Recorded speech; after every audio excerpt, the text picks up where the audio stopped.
Let's solve problem statement 10 of exercise 5.2. Prove that the greatest integer function defined by fx, greatest integer function x, uh, 0 to 3. Okay, तो इसका जरा graph समझ लेते हैं, इसका कैसा दिखेगा। तो ये 0 है और ये मेरा 1, 2 एंड 3। तो 0 से ये यानी कि ग्रेटर देन 0 है, तो ये मेरा ऐसे यहाँ तक आएगा। ठीक है, और फिर ऐसा होगा क्या? नहीं, ऐसा तो नहीं होगा। 0 से 1 के बीच में ये 0 रहेगा।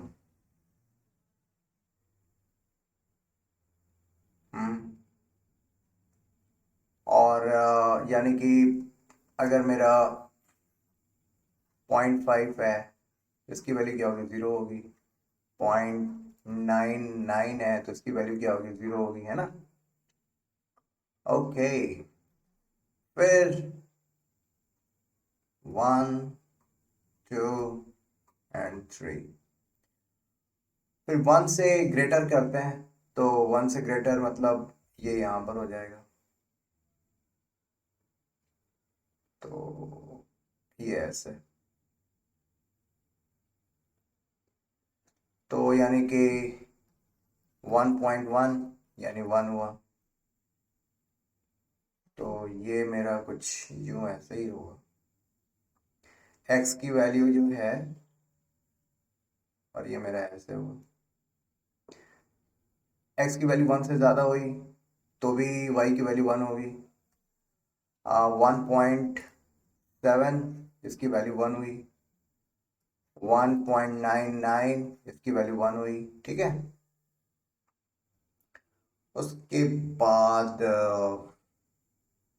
2 के बारे में बात करते हैं। 2 to 3, जैसे ही 2 हो जाता है इसकी वैल्यू 2 हो जाती है, और ये यहाँ पे इसकी वैल्यू 2 ही रहती है बिफोर 3। कुछ इस टर्न का ग्राफ है। तो हमें आप देखो x इक्वल टू 1 पे कि हमें पेन को रेज करना पड़ता है। ठीक है, पेन को हमें रेज करना पड़ रहा है। इसका मतलब ये हुआ कि the given function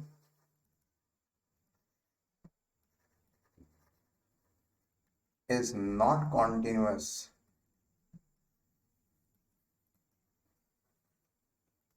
at x is equal to 1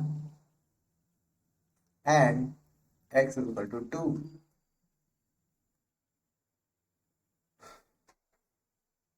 And ironically, we need to test the differentiability at x is equal to 1.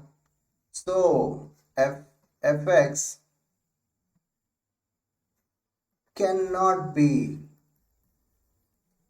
differentiable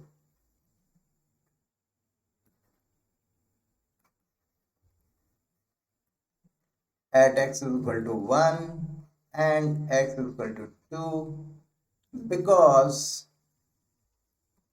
this function is not continuous at these points. All right, so this is the answer. This way we have proved the result. fx जो है greatest integer function है, और ये 0.1 और 0.2 पे differentiable नहीं है, क्योंकि इसका जो ग्राफ है वही सीधे सीधे बता रहा है कि हमें हमारी कॉन्टिन्यूटी ब्रेक हो रही है। तो this was all about this problem statement. वैसे आप RSD और LSD करके भी आप इस क्वेश्चन को सॉल्व कर सकते हो, कोई दिक्कत नहीं है। और उसमें LSD and RSD will not be equal to each other. तो ऐसा भी कर सकते हो, जो कि अभी तक हम लोग करते ही आए हैं, वो भी बड़ा आसान है। और ये ग्राफिकल मेथड जो है वो काफ़ी ज़्यादा अपीलिंग है, बहुत स्मार्ट अप्रोच है, क्योंकि कोई भी फंक्शन अगर कॉन्टिन्यूस नहीं है तो डिफरेंशिएबल हो ही नहीं सकता। अगर वो फंक्शन कॉन्टिन्यूस है then all right, we will test the differentiability of that function at given point।